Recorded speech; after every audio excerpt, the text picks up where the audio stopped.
Hey, what's up, everybody? It's LeVar Arrington here from Up on Game, and I need you to listen for a moment, all right? And get serious. The hate in this country is getting out of control. It's at an all-time high. It's going to take all of us to stop it. I mean, think about it. We're all on the same team in this country, right? Let's take a break from hate so our team can regroup. We need to take a timeout against hate. Visit standuptoallhate.org to help, and join me in calling for a timeout against hate by following at What's Up With Hate or posting the blue square emoji. What's poppin'? Justin Jefferson here. Football is a lot of explosion, a lot of energy and attitude. It's a whole different vibe with these open earbuds. It's like you're in the moment, but also you can hear everything around you. You can be involved. To have good sound and to be so light on your ear means a lot to me. Putting that music into my ears. You feel good enough to go out there and play. You turn on that switch, no one can stop you. For more, check out Bose.com. It's time for a Big Blue Kickoff Live. Nobody can ever tell you that you couldn't do it, because you're dead. On Giants.com. You know what I saw? New York Giant pride. And the Giants mobile app. 17-14 is the final. One touchdown, we are world champions. Believe it, and it will happen. Part of the Giants Podcast Network. Let's go out there like a bunch of crazy dogs, have some fun. Welcome into a Wednesday edition of Big Blue Kickoff Live, presented by Cadillac, the official luxury vehicle of the New York Football Giants. It's Wednesday, November 20th. Thanks for being with us. My name's Madelyn Burke, alongside the Super Bowl champ, Shaun O'Hara. Hi, Madelyn. Hi, Shaun. Great to see you. You look refreshed, recharged, reinvigorated. Got a little sunshine in the bye week. Good we'll for have you. to see it. You know, you got to glow a little bit, get some vitamin D, get a little refresh, all that kind of stuff. Want to remind you all the phone number here, 201-939-4513. Find us on Twitter at #GiantsChat. And as a reminder, you can find the archive of the show and our entire podcast network on the Giants mobile app, podcast platforms everywhere, and giants.com/podcast. Yeah, you know, I think it's good to have a little reset over the bye week. Come back fresh, ready to go. Yeah, I think we were all looking forward to the recharge. Yeah. Haven't seen you in the flesh in 2 weeks. I know. We had the Germany game kind of mixed in between all that bye week stuff. But yeah, I think we were going into thinking recharge, but it really is a reset. It is a full-on reset. In case you haven't heard, the Giants have made a change at quarterback. Reboot. Giants are going with Tommy DeVito as QB1 henceforth. Drew Lock will remain the backup. They also signed Tim Boyle, who's going to be at the practice squad, according to Brian Dable today. Dable is currently addressing the media at his media availability. News coming out of that before we get to it. Kayvon Thibodeau, who's been out with a wrist injury, he had wrist surgery a few weeks ago. His practice window is open after being on IR for the last several weeks, and they're hopeful that he's going to be able to play this week against the Bucs. Tim Boyle, recently signed quarterback. He's been added to the practice squad as the fourth quarterback. Dable says they liked what he did in the workout. Tyree Phillips, welcome back to Tyree Phillips. He did a good job in the workout too, as he's back here with the New York Football Giants as they look ahead to the home stretch of the season. Drew Lock will handle the scout team. Usually it's the third quarterback, but the Giants are not having Daniel Jones do that. They're having Drew Lock do that. So these are the updates coming out of Dable's presser as of now. But Shaun, you know, I think we want to get your take on this move at quarterback, because it's a significant change for this final 7 games of the season. Yeah, it really is. And there is a lot to unpack here with this. Look, I don't think anybody is really that shocked by this move. I think, look, there were some whispers about this even a couple weeks ago that, you know, hey, do they need to give somebody else an opportunity to try? And this is all about, like, how do we score points? Like, everybody wants to say, well, we want to provide a spark. Forget spark. We're not trying to start a fire here. We're trying to score points. That's what this is all about. Does a change at quarterback give us the ability to have some sort of a better opportunity to score? And I think as much as all of this blame, and I think Daniel Jones probably feels like it's all his fault, you know, it's not his fault. I'm not going full Goodwill Hunting here. Yeah. It's not your fault, as Robin Williams said to Matt Damon. Great scene. But it is. It's not all his fault. Was he a contributing factor at times? Absolutely. Would he be the first one to tell you, hey, look, I needed to play better and I didn't? Yes. We're talking about a guy that tore his ACL a year ago, 10 days ago. And I think anybody that was in the building and saw the way that with which he just threw himself into the rehab and I'm coming back, I'm going to be 100%, I'm coming back better than ever. I don't even know if he actually feels like he is still 100%. Like, there are times when I see him out there and it's like, that doesn't look like the same Daniel Jones that we saw 2 years ago at his peak, putting the team on his shoulders, rushing for 2 touchdowns against the Indianapolis Colts, throwing for 2 touchdowns, winning a playoff game. That was peak Daniel Jones, and I don't think physically he's even at to that point. So, look, he's bearing a lot of the blame for all this stuff, but the offense has not been functional as a whole really all season. They have yet to play a complete game. They would get a first down, get a penalty, just drops, missed assignments. So there was a conglomeration of errors that led to all this, and ultimately, he's the one that falls on the sword for this. But why do you make that move, and why Tommy DeVito? I think this move had to happen. Obviously, there's financial implications with this, but the other guys in the locker room deserve an opportunity to try to find a way to win some games. That's what this is all about. We've got to find a way to win games. Look, I know fans will say, the season's over with. But as a player, you still have to go out there and put your body on the line. Like, you've got to go out there and play. You've got to play 100 miles an hour. You've got to be committed to it. And I think that there's a part of that I know Brian Daboll probably struggled with. Like, look, I have to make this change, not just for another quarterback coming in, but for the health of the entire team.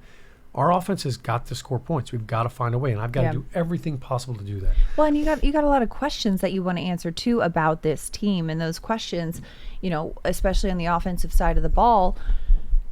I understand why Daboll went with Tommy DeVito because, number one, he's a guy that last season Daboll and DeVito met every single day. They have a really strong relationship. They kind of they have a familiarity with each other, and DeVito's got a whole nother year in the system under his belt. But the other situation as well to consider is that Drew Lock is on a 1-year deal right now. So for Drew Lock, if he goes out there and plays well, then it's like, okay, we got to reevaluate and re-sign this contract. Whereas Tommy DeVito, that's somebody that you can say, okay, let's see what we have here. Do we have something long-term here? Not just with Tommy DeVito, but with a lot of the players on this team. And is that a position that you can hone in on the long term at a more affordable deal than say some other free agent quarterback or veteran quarterback in the league or things like that? And so you want to see, hey, this is a guy who started 6 games, went 3-3 last season as a starter. Does he have what it takes? Can he rise to the occasion that we have seen flashes of on a consistent basis? And consistency, I think, is a lot of the reason that the Giants are in this position in the first place. I mean, this is the same team that went on the road to Seattle, beat the Seahawks with no pre-snap penalties, with the 12s at full volume, with discipline, with no neighbors, and no Singletary.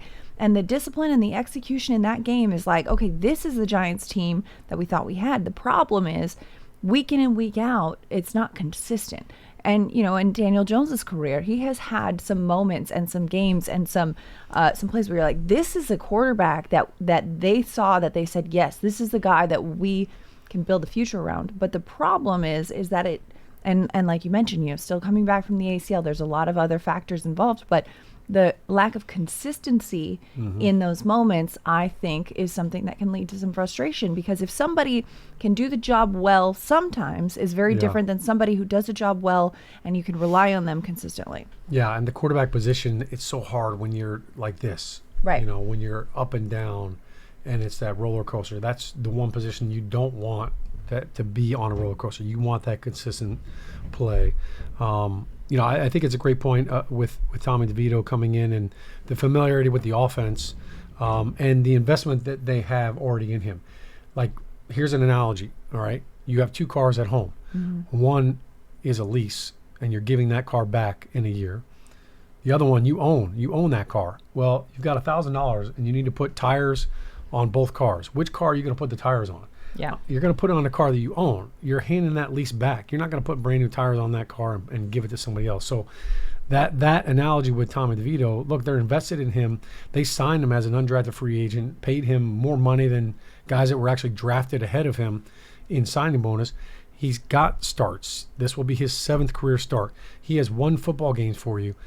I think this really is an audition for Tommy DeVito and for his future in the NFL with the Giants or with somebody else if it's not here. But I think that was a big part of it. I also think Tommy DeVito can do some things that Drew Lock can't. Tommy DeVito can run the ball. Right. Like, you can run quarterback design plays and basically assimilate him into the offense, which you already have when Daniel Jones was in quarterback. So now you don't have to eliminate those plays. I don't know that Drew Lock has that same capability. He doesn't have that same skill set that, hey, we're going to ask Drew Lock to do these quarterback design runs like we did with Daniel Jones. So I think it's a little more seamless with that. Obviously, his familiarity with the offense, their familiarity with him. But I think there was a spark last year. Look, last year they beat the Green Bay Packers on Monday Night Football. Right. And it was Tommy DeVito that was bringing some energy and bringing some points to the offense. Look, he can get out of trouble with his legs if that happens. I think the one thing last year, look, he was thrown into the fire as a rookie, right? DJ goes down, Tyrod Taylor goes down. Next thing you know, Tommy's in there. And his first game, Dallas. I don't even think they didn't want to let him throw the ball. It was like, hey, at some point you have to pass. So he got thrown into the fire. And look, I think he showed, like, he didn't flinch. I remember him down in Dallas getting the snot beat out of him. And he bounced right up. And like just, hit this celebration. I'm not doing that yet. I'm not going to do it yet. Oh, no, I'm reminiscing on what happened last year. we gotta earn that this year again. But I think he does provide some different aspects offensively. There is some upside with him. I think, really, I'm curious to see how his decision-making has improved. And now I remember my rookie year, man, everything's coming at you at warp speed. Like, it just feels like, man, you're just like, you feel like you're doing everything you can to keep your head above water.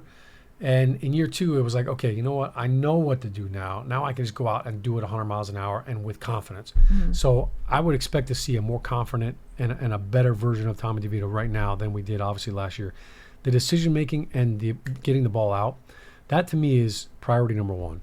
There were a number of times, even in the Germany game, but this year, where it felt like there were guys open and the ball just didn't come out. Right. It felt like there was an opportunity and the pass was never thrown. And I think those are the things that are frustrating as a coach, as a coordinator, and even as a player. If you're a receiver and you're open and the ball's not coming to you and you don't know why, that's frustrating. So I go back to my statement about, like, Brian Daboll, you can't lose a locker room because you're hanging with a guy that, you know what, maybe needs a little time to step back. So I think for Tommy DeVito, ball's going to come out. Yeah. He's got to be decisive and get the ball into the hands of the playmakers, because that has been the one thing that's been missing with this offense. And here's another question in that regard, too, because I think you watch the offense and you think, okay, it's not just Daniel Jones. We've seen a lot of drop passes by these receivers. However, I will ask, the decisive nature, right? If you don't know exactly when the ball is going to come out, because at sometimes, like we've said, Daniel Jones will hold the ball a little bit longer. Sometimes he's a little bit more decisive. I think the expectation and the consistency in that timing as well could lead to some of those things as well. 100%. Yeah. I mean, if that ball is coming out and the receiver gets the ball as soon as he turns around, now there's opportunity after the catch. Whereas even if it's just a half second, now all of a sudden I'm waiting for the ball. Now the ball gets there. Defender had a chance to get on me. Now I catch it, and I'm tackled, or he breaks it up. So I think that changes how receivers and running backs and tight ends handle the yards after the catch aspect of it. That will be something that obviously they're working on this whole week. But getting that ball out, getting it out on time accurately, and then the other thing is, protection-wise, I think Tommy DeVito's in a totally better and different place now with a grasp of the offense and the concepts than he was last year. I remember talking to Coach Daboll last year, and they were like, we don't know what we're going to get with Tommy. Like, we got to see him play. We got to see what he sees and what he doesn't see. There were a number of times over the last couple of weeks that there was an unblocked defender, a blitzer, and there was no answer. There was no, like, hey, here's exactly where I need to go with the ball. So I'll be curious to see how that looks on Sunday against the Bucs. Against Todd Bowles, he's always been a blitz first kind of a defensive minded coach. So no doubt he'll find out, early and often what kind of blitz they've got dialed up. Absolutely.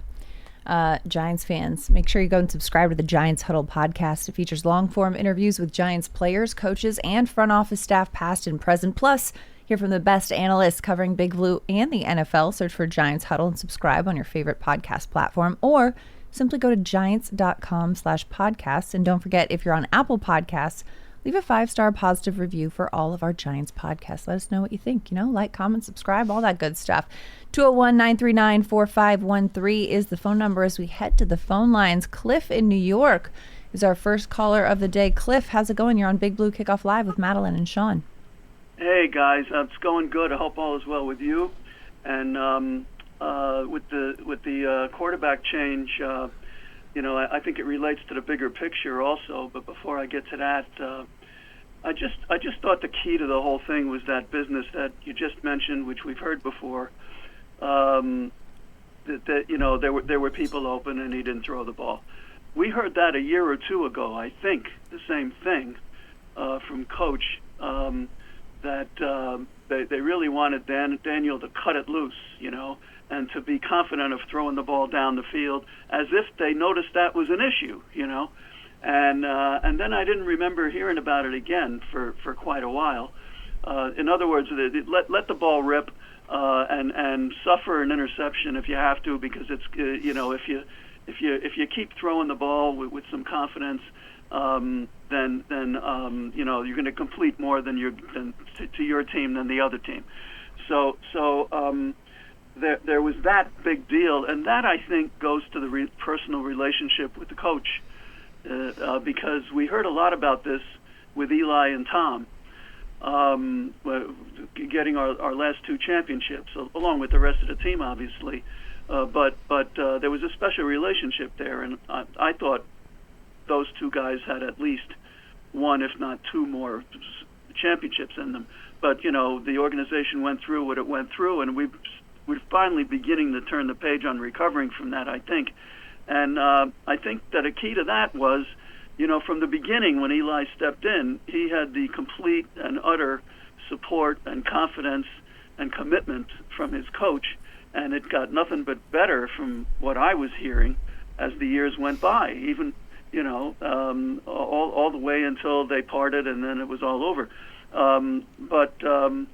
This is a big deal that I don't think we hear enough about, because Daniel not letting the ball rip sounds like confidence to me, and just feeling good about what the coach is calling and what the offense is designed for on a deep enough level for it to work, because this stuff seems to be a lot more subtle than you can get from just watching the game on the TV.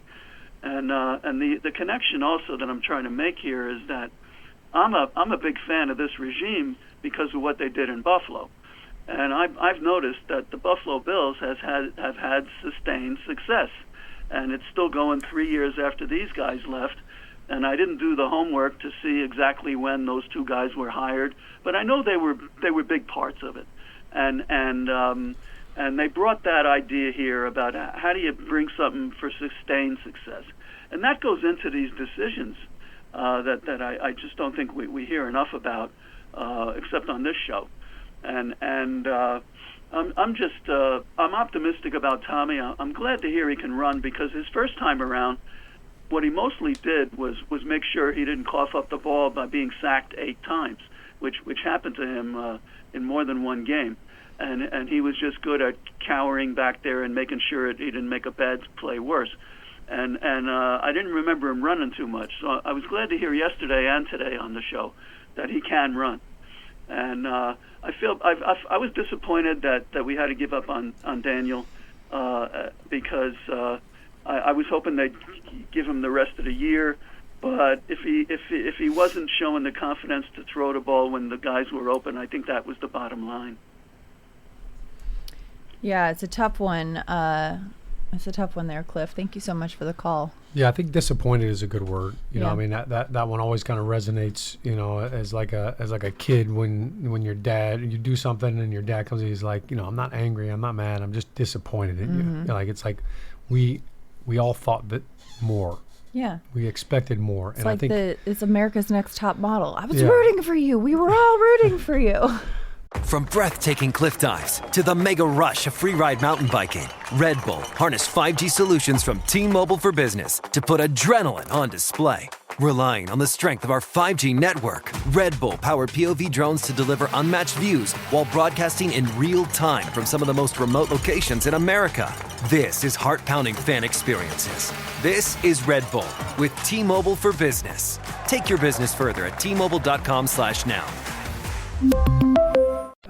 I mean, look, nobody's more disappointed in this, obviously, than Daniel Jones. Sure. And I kind of have a little PTSD with this whole thing because I kind of go back to how Daniel Jones got his start. Mm-hmm. Like, it was Eli Manning after week 2, they got benched, and they, Pat Shurmur's the coach, and he says, hey, look, we're benching Eli after 2 weeks to start Daniel Jones. Ironically, it was against the Tampa Bay Buccaneers. That's right. And then At MetLife. Daniel Jones' career erupted with a big win, and he actually had a rushing touchdown at the end of the game, and that's where his career kind of started.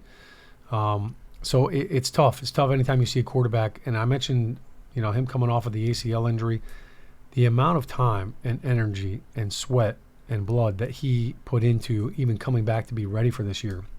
Those are things that people will never know. They'll never see, never appreciate everything that he put into it. So I've gotten to know Daniel Jones over the last couple of years. Unbelievable kid. Like, he's one of those guys that, you root for. You appreciate everything that he did. Not one time did you ever hear Daniel Jones blame anybody. He never blamed a receiver, a running back, a coach. He took it all on the chin.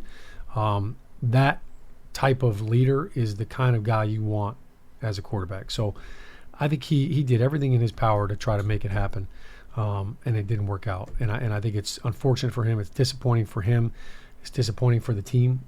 2 years ago when he had that unbelievable season, Giants win a playoff game, he gets a new contract. The vibe here, I remember coming to training camp and we were doing a show. They brought in Darren Waller, and I mean, he was lighting it up. Like, they could not stop Darren Waller in practice, and everybody went into that season with all these great expectations about a playoff team coming back. And that season obviously didn't start off great, and then he got hurt, and it is not, nothing has gone right for him since then. So that part of it is tough, but I think, Cliff, we appreciate the call. We appreciate you chiming in and kind of, adding to some of this stuff. I think, this staff really, they've got their work cut out for them now. And anytime you have a quarterback change like this during the season now, it's not like, hey, let's go back and look at our self-scout and see what we did well with Daniel now. Now it's kind of, we're going back to last year. What did Tommy do well? And I do want to just touch on one point Cliff brought up, the running aspect of it. Yeah. There is scrambling, and then there's designed runs. Like, I think Tommy can do both. He did scramble a lot last year, that Monday night game against the Green Bay Packers. I just looked up. He had 10 carries for 71 yards. Those weren't all designed runs, so some of that was him run out of the pocket. But he did have a lot of sacks. Like, how many times do you think times do you think Tommy DeVito was sacked last season? A lot. He started 6 games, played in probably like 8 or 10. Do you want me to look it up? No, I got it right here. Oh. 37 times. Ooh, in 6 games. I would have never thought it was that high. Yeah. But to your point, Cliff, like, look, when he came into the game in Las Vegas, that's when Daniel Jones blew his knee out. He comes into that game. He got sacked 6 times in Las Vegas. He got sacked 5 times in his first start at Dallas. He got sacked 9 times in the win, his first win in the NFL at Washington. 6 times he was sacked against New England the following week. And then he was sacked 7 times down there in New Orleans when I'm pretty sure got the doors blown off. Yeah. So there were a lot of sacks. Why is that happening? Well, you're holding on to the ball. You're not seeing things. You can't get through progression. A lot of things that you see from rookie quarterbacks. Look around the league at rookie quarterbacks this year and last year. They're getting sacked a lot. The key was he wasn't turning the ball over. He had just 3 turnovers, just 3 interceptions, and I think that's really what he's going to hang his hat on is, look, we got to take care of the football.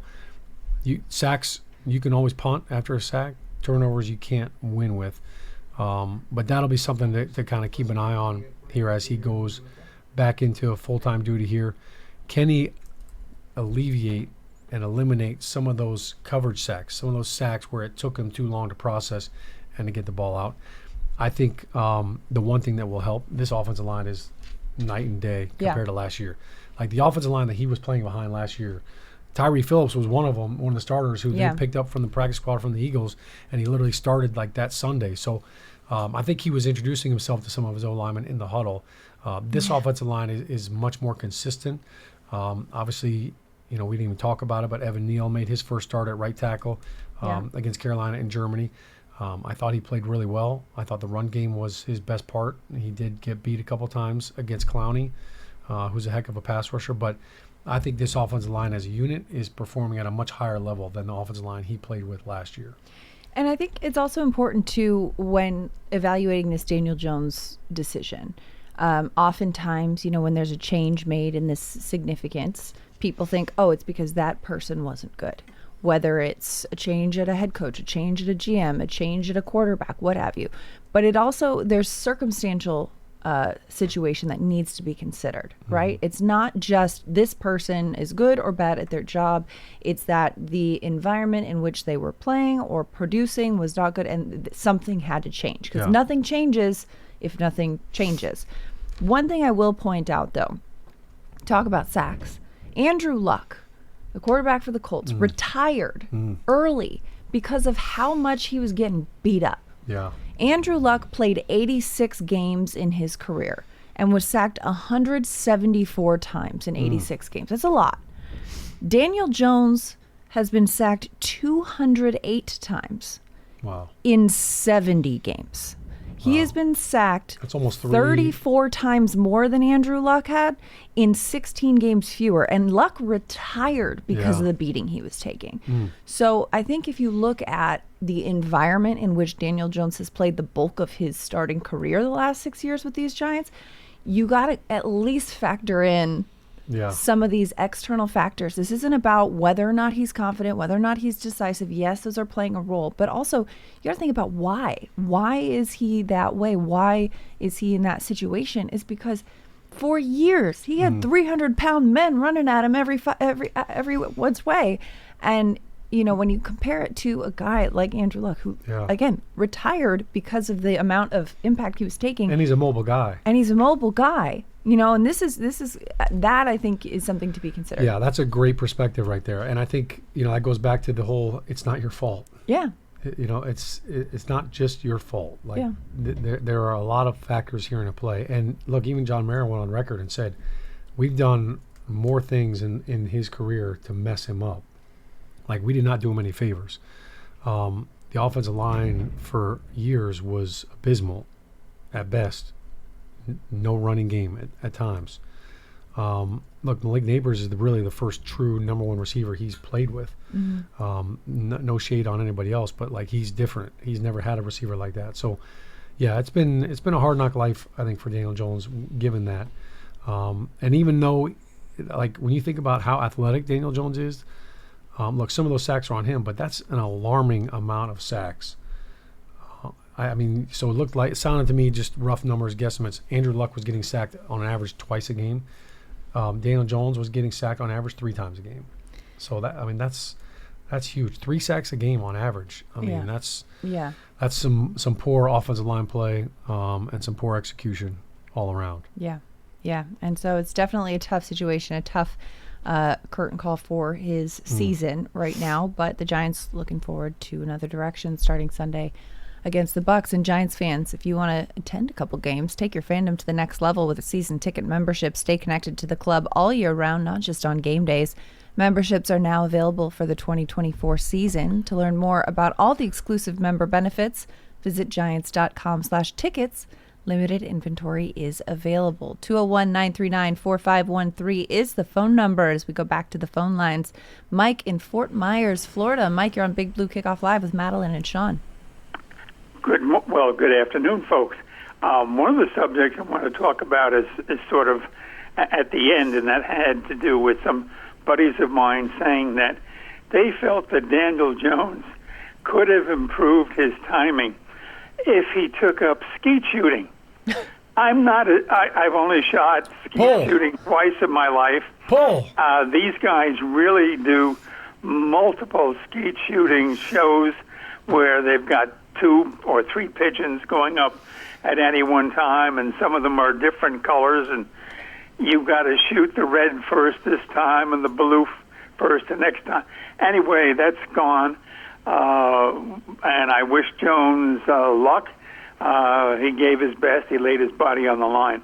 What I did want to talk about is some detailed issues, and others I believe have talked about the receivers not getting first downs and that they don't square off on their cuts. They're sort of looping. I don't know if you guys see that. I don't get a chance to see many of the Giant games. So that's the other thought. And finally, I know we brought back in another left tackle, but I've got an Eagle fan that blows in my ear and says that Andrew Thomas is injury prone, that as a percent of snaps, he's among the most injured of the tackles in the league. I have no way of knowing that, so I await your comments, folks. All right, thanks, Mike, for the call. Appreciate it. First of all, let's address something. When you say you don't get to see many Giants games, what do we got to do here? Do we need a new TV? I'm not sure how that's possible. Do you need Game Pass? We can hook you up with that. NFL we can find Plus. a way. You can watch football on your phone, Mike. You can watch it on your iPad. So, look, if that was a personal choice, totally understandable. But we got to find a way to get you to watch some more games, and I'm sure we can help facilitate that. I will never promote anything to do with firearms and players. Yeah. Not a good mix. You want to play Duck Hunt on Nintendo? Go for it. You want to play Buck Hunter as a video game? Go for it. But that's a new one to me. I've never heard of anybody saying, "Hey, you need to work on your trajectory, your vision." I think, how about I mean, there are plenty of pigeons in New York, so there's plenty out here in the parking lot. Yeah, I mean, if you want. But to do that. I think I think the concept of the decisive, quick hand-eye coordination nature. Sure, there's probably other safer ways to do that. Yeah, make the decision and hit a moving target. I think that's what you do in practice. But going back to your last point about Andrew Thomas, look, nobody's injury prone until they get hurt. You know, I think Andrew Thomas blowing his hamstring out a year ago, chasing a blocked field goal, that's not injury prone. That's bad luck. It's week 1. You got a big guy that probably shouldn't have been running 40, 50 yards. That's bad luck. This Liz Frank injury, it's kind of a freakish thing. I went through one myself, and it's just kind of one of those things that happens. It happens when you're playing football. Do I think Andrew Thomas is injury prone? No. This dude's one of the hardest workers, trains in the off season the right way, puts in the time. I have no doubt he'll come back from this and be fine. But look, if you get hurt 2 years in a row, like, people are going to say, oh, well, now you're injury prone. And going back to the stats about left tackles, maybe in the last 2 years, but before that, he played 2 straight years. I don't think he missed a single game. I know he had an ankle injury his rookie year, but I don't think he missed a game for 3 years, and then he was a Pro Bowler 2 years in a row. So I'm not comfortable putting that label on Andrew Thomas right now. Right, especially because, like you mentioned, the injuries that he's had are significant long-term ones. It's not like he's just getting a little ding here, a little nick there, and then another. Yeah. And it is sometimes it's just an unfortunate circumstance. It's part of the game. It's part of the game. Unfortunately. It's like Amani Toomer always says, he's hell when he's well. He's just, hurt sometimes. But yeah. If you look at this upcoming schedule, Shaun, for the Giants. Do we have to? We're moving forward. 7 games left in the regular season. The change has been made. Tommy DeVito taking over under center, starting with this Week 12 matchup at MetLife with these Tampa Bay Buccaneers. Bucs have lost 4 straight, coming off a bye. The Giants lost 5 straight, coming off a bye. The Giants have yet to win a game at MetLife this season, so they're going to try to do that Sunday against the Tampa Bay Buccaneers. Then they're facing the Dallas Cowboys, who have not yet won a game at AT&T Stadium, so we'll see if the Cowboys win at home or if the Giants continue their better on the road than home splits. Cowboys have not won a game at home either. Huh? Have not won a game at home yet this season. I didn't have that or the Giants not winning a home game on my bingo card. Yeah, exactly. It's why at the beginning of the season when you look at these matchups on paper, it's so different. The New Orleans Saints, on paper before the season or even 2 weeks into the season, you would have thought this is a different matchup, but you've got that one. Then Baltimore Ravens, that's going to be a tough one at home against Lamar Jackson, Derrick Henry, and a team that's running through everything. But, starting, I guess, in the more immediate future with this Bucs game, you've got the possibility of Mike Evans coming back. The offense hasn't been the problem there, though, as much as it's been, the defense. That is something to take advantage of if you're this Giants team. Yeah, and look, I think the Bucs, this is the time to play them. Obviously, offensively, they've really struggled, not just with Mike Evans being out, but Chris Godwin out for the year with a fractured ankle. This offense really changed, and you can kind of see all of a sudden Cade Otton came to life at the tight end position, and they started finding ways to get him involved. Liam Cohen, their offensive coordinator, has done a pretty good job, I think, of manufacturing plays for some of these other guys when you lose those two caliber players offensively. Baker Mayfield, look, like he's one of those guys. He's either going to throw for 4 touchdowns or 3 picks. Like he's feast or famine. You just don't want to let him get hot early.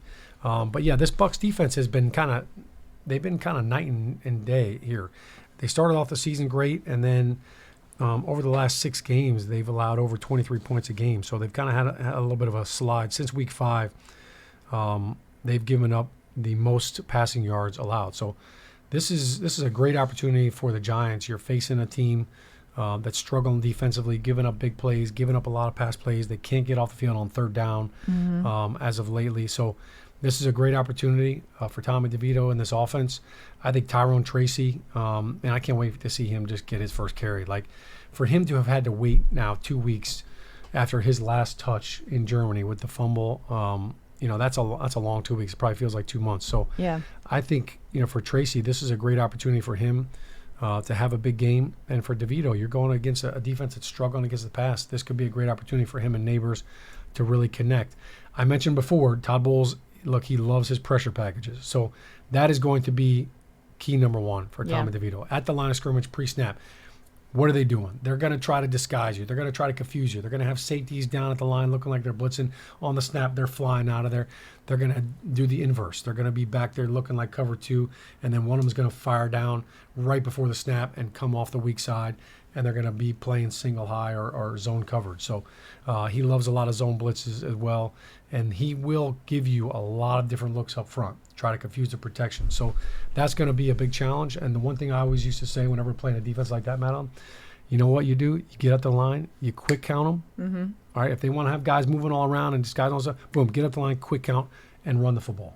Yeah. You run the football, now all of a sudden it kind of takes that teeth away from that defense. And having a threat of a run game, I mean, it's so simplistic and is so commonly said, but it's so true, and the more you can depend on and establish the run early, and you get Tyrone Tracy, who, can get some chunk plays, and he is, he's great at yards after contact. He's got that burst. Fierce runner, and he's got that burst, the decisiveness. Little spin move in there too. Yeah, he's definitely not afraid to hit the B button, like get a little spin going on there. I like it. And so, yes, that'll be a lot of fun to watch this weekend as well at MetLife Stadium. Giants fans, the Giants' official connected TV streaming app, Giants TV, brings original video content and game highlights on demand and direct to Big Blue fans. Giants TV is free on Apple TV, Roku, and Amazon Fire TV, and on the Giants mobile app. 201-939-4513 is the phone number as we go back to the phone lines. Scott in New Mexico. Scott, you're on Big Blue Kickoff Live with Madelyn and Shaun. Hello, Madelyn. Shaun, how are you doing today? What's up, Scott? Great. Doing well. Madelyn, you made one of the more salient points I've heard this season, and it was in regards to the number of sacks that Daniel Jones has suffered. 2 weeks ago, I called for Daniel Jones to be benched, not because he was playing badly, which obviously he has not lived up to, hopefully, what the Giants wanted, but because I think psychologically he was not in a good place. And I'll tell you why. You know the Hard Knocks show, and you're seeing somebody on the show basically wanting to replace you. the psychological effect of that. Imagine if someone said, Madelyn, I don't think you're doing really great. And they tell you that, and they're looking for somebody else. That has to have an effect on you. And in regards to the sacks, which you would very adroitly addressed, he was sacked 208 times, as you said. And I compare his career analogous to David Carr. I don't know if you know how many times he was sacked. 76 times his rookie year. Rookie year, right? And 276 times in his career, which I think he holds the record for years. most times sacked in a season. Correct. So I sort of attribute that. 267 sacks for David Carr, yeah. Yeah, and so I channeled their careers similarly. But games. Also you can't excuse also, and people will do this, the abysmal tackling the Giants have had this year. And that's also part and parcel to the coaches' ability to be able to train, because you're in training camp. You know how you're supposed to tackle. You know how you're supposed to play, and yet the Giants don't do that. Yeah. And Shaun, as a former player, I'm sure you recognize that in training camp and in preseason games, you're taught what to do, and either you accept that challenge or you don't. And the real key, I think, for the Giants this year, and I'm looking forward to seeing what Tommy DeVito can do. I'm not saying he's going to be the number one quarterback. I'm just trying to see if there'll be a difference in the way the Giants play. But I wanted to defend Daniel Jones because I think because of the fact that they were looking to replace him from the beginning of the season in that show, he's a person too, and he saw that. And that puts additional pressure on you as a person as well as a quarterback.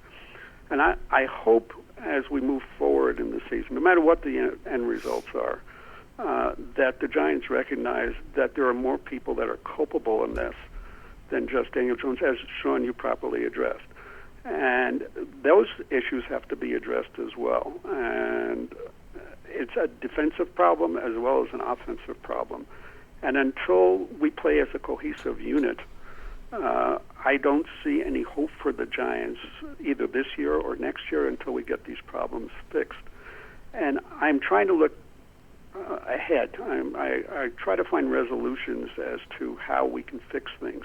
Right now, I'm not sure I see the resolutions to fix all the maladies the Giants are suffering. So perhaps you can give some insight of what you see on the field and whether there's a way for the Giants to redeem themselves in the last 7 games they're going to play and act like a team. And I'll make an analogous also to a team like Pittsburgh.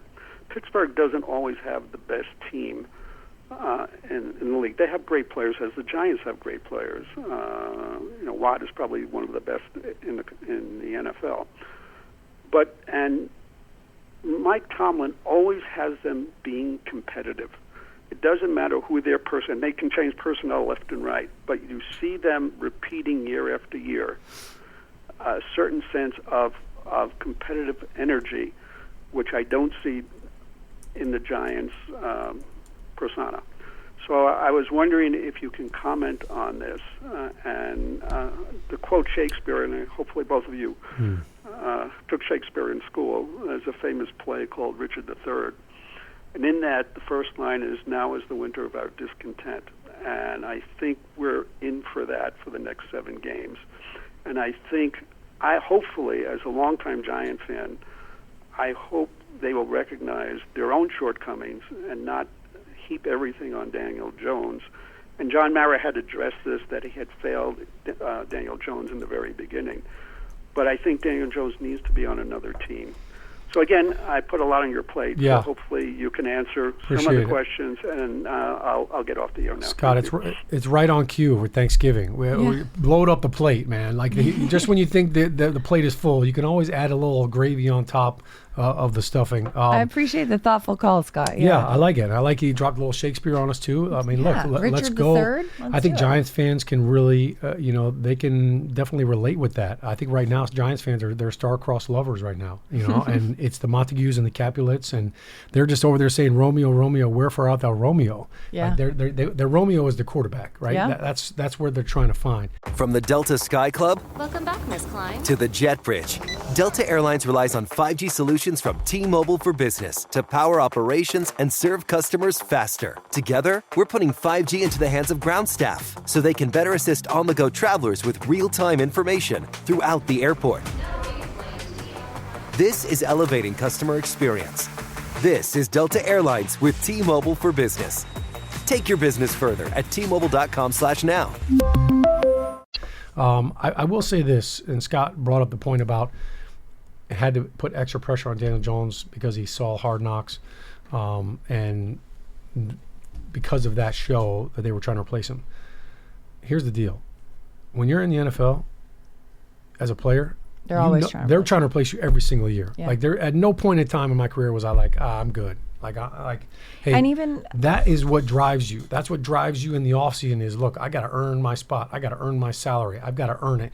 Daniel Jones, from the minute he signed that new contract, he knew I've got to live up to this. Mm-hmm. And now you're saying, who's culpable? And look, I don't play the blame game. I think everybody in this building feels like they are all responsible for this. They're all responsible for the losses, for it not working out, because they all went all in. John Mara was all in, Joe Shane, Brian Dable. Everybody went all in on Daniel Jones and said, look, we're going to try to find a way to win with Daniel as our quarterback. We're going to upgrade the offensive line. We're going to add a playmaker here. We signed with this contract, and it just didn't work out. And it's nobody's fault. Nobody did anything wrong here. It just, that's the nature of the beast. That's football.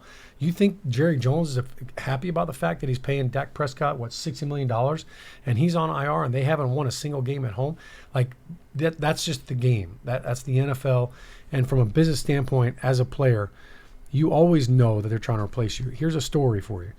I won't name him, but one of my fellow offensive linemen, we were training and working out in the offseason. This was right before the draft. We get out of the weight room. We come into the cafeteria.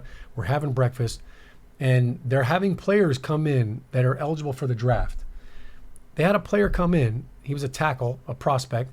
They brought him into the cafeteria, and they asked one of our starting offensive linemen, hey, this is so-and-so, we just want to introduce you to him. And it's like, you're bringing this guy in here and introducing me while I'm eating breakfast or lunch, and you're going to draft him to replace me, and you want me to be nice to this guy? You want me to show him around the facility, give him a tour, like, hey, here's my locker. You want to see where I live too? You want to meet my wife? Like, what are we doing here? No, that is the business side of the game. You see it as a player. You see it happen every single year. So do I think that added any extra pressure to Daniel Jones? No, I don't. I think he understands the game. He understood it when he got drafted. The longer you're in this league, you understand that the business side of this, it's sticky. It's really tough. It's not kind. And I always told people, you spend the first 5 years of your NFL career trying to make a name for yourself, trying to create a position and kind of create a legacy. You spend the rest of your career trying to hang on to it. Yeah. Because somebody's coming every single year to get your job, and they're cheaper, they're younger. That's just kind of the nature of the beast. It totally is. And I do appreciate and respect the empathy in that sentiment, Scott, Yes. because it is true. And I think too often sports fans forget that these are people with feelings and emotions. Yeah. And even if you understand the nature of the business, and he likened it to me, I understand the nature of the business. You understand the nature of the business. I mean, there could be, it still sucks. I mean, who knows? Like, they could find somebody next year. They're like, hey, listen, Madelyn, we appreciate you, but this person is we're going to go with that person instead. And it could always happen. And it's hard, but the only thing you can control is what you can control, is what you do every day when you show up to your job, and what you put out there on tape and what have you. And I do understand, though, that there is a little bit of a challenge between understanding that concept and seeing it. Yeah. Like, I understand the concept of the fact that my job isn't like a long-term security thing that they're never going to replace me. I understand that. But if I am seeing them interviewing other people for my job and just not succeeding in finding someone, so they're like, oh, I guess we'll stay with the one we got, I will admit that would probably like move the needle a little bit. Doesn't change the fact that I understand that, and doesn't change the fact that I'm going to put my best foot forward every day. But I can understand how in those moments where things aren't going right, you kind of revert back to that part Yeah. as well. It almost kind of makes you tougher too, in a It sense, does, because you're like, you know what, like, there's noise over there. Yeah. I hear it, but I'm not listening to it. I'm gonna turn it off. Like, and in Daniel Jones' case, I guarantee you this: he has not looked at social media. No, yeah. Like maybe in years. And that he may have very well never even watched that Hard Knocks, because he may have said, you know what, I'm not going to watch that because there might be something in there that is going to piss me off. Or, yeah. And now I got to go and see that guy. So I didn't want to know about it. So, or if he did, he's never going to admit it. Like me, when I read negative comments about myself, I'm not responding. You don't know that I saw it. You're screaming into the void for all haters going to hate. Haters going to hate. Potatoes going to potate. I also like... I haven't heard that one before. You know, we're remixing things on a Wednesday. I also like the point that Scott brought up too about the Steelers. And yes, it's been 21 straight seasons that they've had a winning record above 500. And, you know, Mike Tomlin and his tenure as head coach, of course, some of those were Cowher, but Mike Tomlin and his head coach never had a season below 500. And a lot of that, you know, whomever is the personnel, whomever is on the roster, they find a way. And a lot of that is the culture. I'd liken it to the San Antonio Spurs under Greg Popovich for years. You know, you've got Tim Duncan and Tony Parker going down, and then you've got some, you know, kid out of San Diego State who you've never heard about, Kawhi Leonard. Let's put him in. And then he comes in. And I think when you build a culture of success for a sustained period, now, granted, Spurs had their shortcomings as well that got them Victor Wembanyama. But again, you know, when you build a culture of being used to success and used to winning, and that is the norm rather than, well, this is an environment where we usually lose, so this is the norm, and wow, we won a game, that's fun. You know, there's a different cultural mindset around that, and creating that does take time. Yeah, you can't microwave that. No. Like that is something that is manifested over time. It's a slow cooked brisket. I'm trying to think about, like, the Steelers to me are, I mean, when you look at that aspect of it, from ownership to coaches, they're the gold standard. All right, maybe call it the yellow standard, since they're yellow. Black and gold, I think no? in my lifetime, there have been 3 head coaches for the Steelers. Yeah. Right? It was Chuck Noll, then it was Bill Cowher, and Mike Tomlin. Yeah. Like, in my lifetime, 3 times. There have been 3 different head coaches of the New York Giants here in the last 5 years. Yeah, 6 years. So that right there in itself, you're not even comparing apples to apples. Like, we're talking, the Pittsburgh Steelers are the gold standard when it comes to consistency, breeding championships. They don't turn over the head coach. Yeah. They have a new GM this year, you know, who took over, and that right there was kind of new. Like, wow, we've got change. Yeah. In the front office. That's stuff that just doesn't really happen there. And I think when you look at how well that has done for them, and like the good that consistency has helped them breed, that's a huge part of it. So, you know, I don't know, maybe Chuck, maybe I'm wrong. Maybe there was 4 coaches, but I can only think of 3 coaches in my lifetime throughout the entire Steelers. So like the last 47 years. I don't know, when was Chuck Noll the coach? We got our stat reporter. Chuck Noll was 1969 to 1991, followed by Bill Cowher from 1992 to 2006. And Mike Tomlin took over in 2007 with one Ben Roethlisberger at quarterback. Since 1969, they've had, they're 3 on their 3rd coach. Yeah. Like, that right there that's mind-blowing. And I think that also culturally, when you know that you accept a job in that situation, when you know that you're going to have time to build what you need to build, rather than accepting a job and knowing, well, the last 3 guys before me only had 2 years before they were ousted, so let me press and let me rush it. Like you said, there's a difference in taste when you microwave or when you slow cook. Yeah. And if you have the freedom to do things the right way, rather than pressing and saying, let me hurry up and make sure that I can prove myself in this timeline before they decide to move on to the next one, I think that creates a different environment as well. And it creates an environment in which you feel like, okay, I can exhale and do my job well instead of doing it in a press. You got me hungry now. Yeah. It's a great comparison. Like, meat tastes different out of the microwave. Yeah. Like, the slow cooker is the way to go. It's the way to go. So it's all right, what do I really care about? Do I really care about flavor, or do I just want it right now? Yeah. Do I want it hot and warm? And usually you're like, I don't know if you've had a choice. Microwave chicken breast, but I would hard pass. I do not want a microwave pork butt. No. Put that baby in the slow cooker. The pork shoulder, that cannot be microwaved. You need to take time, and when you take time, it breeds excellence and consistency. And the meat, and it just falls off the bone. Falls off the it bone. It gives the flavor. It gets to soak up the environment. Yeah, and, the juices. Yeah. 201-939-4513. We're getting hungry here on Big Blue Kickoff Live as we head back to the phone lines. Jeff in Rhode Island is on the line. Jeff, welcome to Big Blue Kickoff Live. You're on with Madelyn and Shaun. Yeah. Good afternoon, Madelyn and Shaun. And Shaun, thank you for being a good player for the New York Giants all those years. My I honor. appreciate it. Thank you. Now, one thing you don't want to be doing is microwaving your turkey next Thursday either. So Definitely make sure not. You're not doing that. If you're doing that, you're having Thanksgiving by yourself. Exactly. Or with the fire department. Or you're at work. Yeah. Now, this is, I've been a Giants fan since 1967, since when Fran Tarkenton came on board. So I've seen a lot more bad years than good years.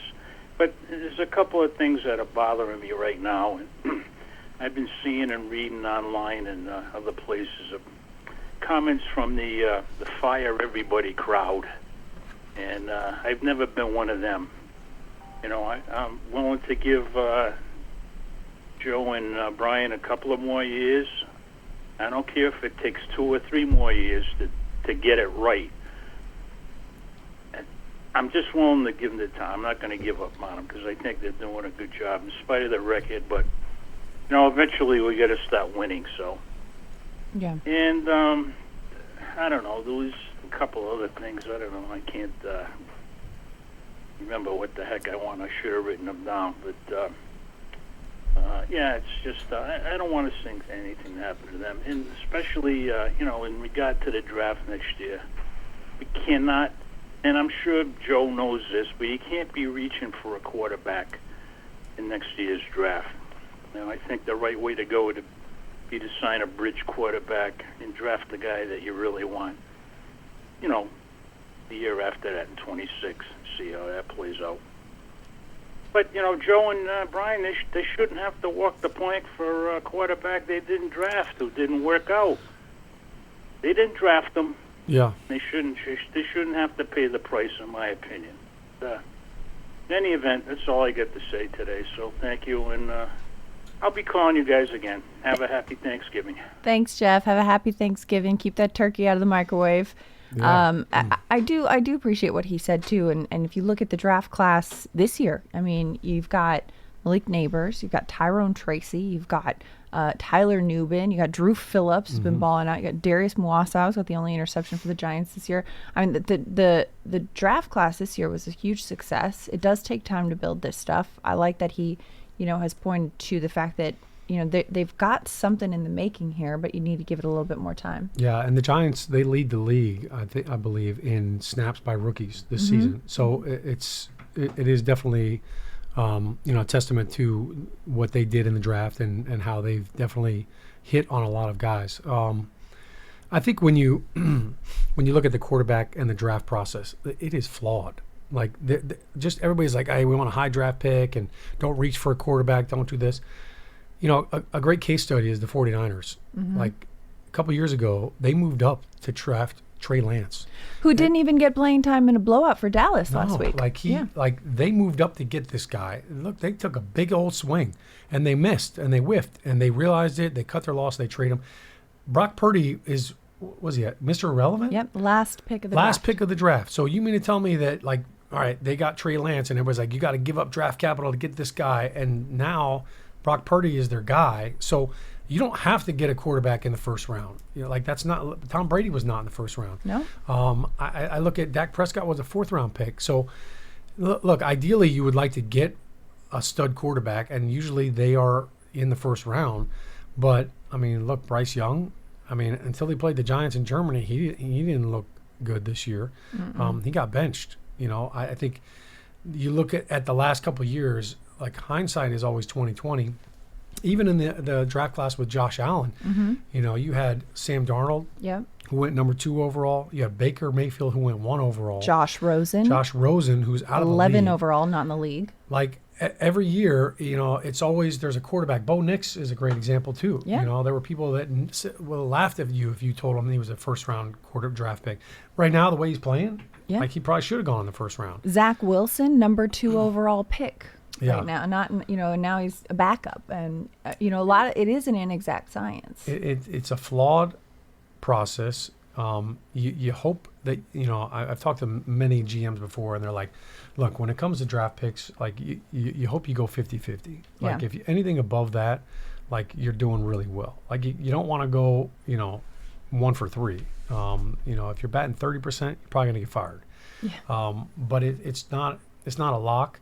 And I also, there were a lot of people that thought, boy, the Giants needed to draft a quarterback this year. They needed to move up. And you know what? I think the Giants looked at the options. Hey, we like this guy. We like this guy.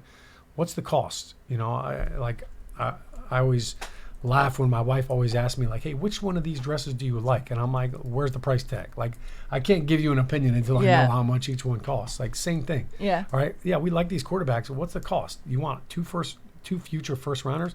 No, I don't like them that much. So I think you have to give credit to the Giants for not mortgaging the future and saying we're going to go get a guy right now, because I think coming into this season, I don't think that this Giants team is just a quarterback fix away. Like there are a lot of things that they need to upgrade and fix along with that position, and try to upgrade the play at that position. So you've got to look at all those factors. Look, we don't know how the season's going to shape out and what pick they're going to be at, but at least if you're up there and you have a top 5 pick, you've got a chance to maneuver either up or back if you do find a guy that you fall in love with.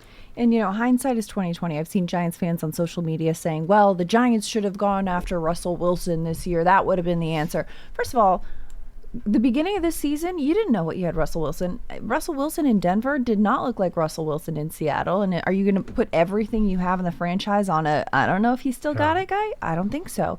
What makes you think Russ didn't talk to the Giants? And if you were Russell Wilson, would you have taken the Giants over the Steelers right now? Exactly. Like if you're a quarterback and you're Russell and it's like, hey, I want a chance to play this year. Do I have a better chance of playing in Pittsburgh or with the Giants, who you already have Daniel Jones? So Russell, to me, was never even an option, because I don't think he would have chosen to come here over one of these other places. Exactly. He wanted to go to somewhere that he was the clear-cut QB1, and that's what he did. But, you look at the quarterback translation from college to the NFL, too, and there are so many things that make it different. I mean, the hash marks are at a different spot. The geometry of the game is different. There's so many little things. Malcolm Gladwell, who's a writer for The New Yorker for a long time, he's an author, he's one of my favorite authors. He's got several books. But he wrote a piece for The New Yorker years ago about the quarterback problem, comparing it to teachers. And somebody could know trigonometry like the back of their hand, and they could be like Goodwill Hunting, walk down this and see a thing. I know it, but can I teach it? Does that skill translate? If you know it, can you teach it? And they likened it to, okay, you're a good college quarterback, but does that translate to the NFL? Sometimes yes, sometimes no. And sometimes you're a middling college quarterback, but the skills that you have translate better than the other ones. And, you mentioned the 1999 draft, when you've got Tim Couch, Donovan McNabb, Achilles Smith, Dante Culpepper, and Cade McNown. And these are 5 quarterbacks that you thought, these are going to be all Hall of Famers, this and that. And how did that shake out? How did that translate? You don't always know. It's such an inexact science about what's going to come out in the quarterback position. So when we're looking at the draft situation, you're looking at, the Giants need a tank for this player or go after that player. You really never know.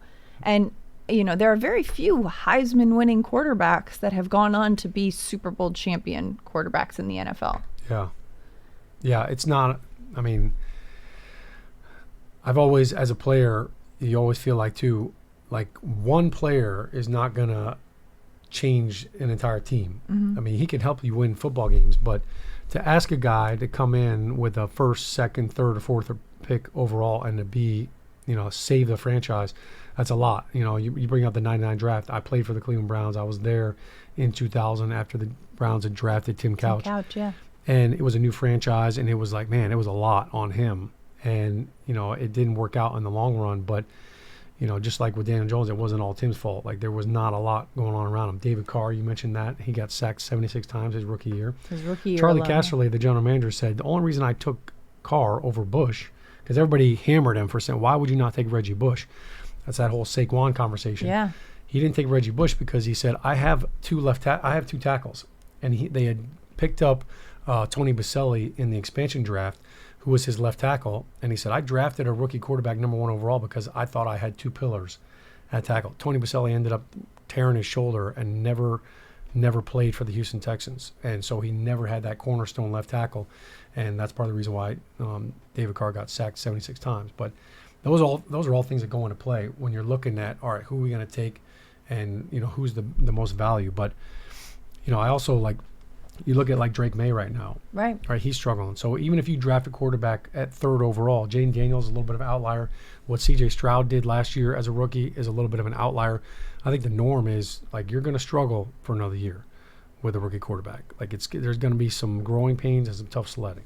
Yeah, but you got to learn through it, and you got to be patient. You got to grow through it, and you got to put the environment around a quarterback to have the best possible scenario to grow and to succeed. You got to plant in soil, not sand. Got to fertilize. Yeah. Exactly. We got a lot of great analogies on the show today. Got to feed them. Always appreciate it. That's our show today. Shaun, welcome back from the golf trip. Good luck, War Eagles. Here we go. Franklin Lakes War Eagles in the Super Bowl Saturday, 12 o'clock. Super Bowl Saturday. Let's go. You're going down, Pequannock. Young Jack O'Hara. See if you can get ready. That's a wrap for our show today. Big Blue Kickoff Live, brought to you by Cadillac, the official luxury vehicle of the New York Football Giants. Thanks for listening to today's episode, part of the Giants podcast platforms everywhere, and giants.com/podcasts. We'll see you next time. Hey, what's up, guys? I'm Nick Chubb, running back for the Cleveland Browns. The holidays get really busy for me, but I still want to pull up to events looking nice. Abercrombie's latest drop of party looks is taking me through the season. For dinner with the fam, drinks with the guys, and even New Year's Eve, they have outfits for every occasion.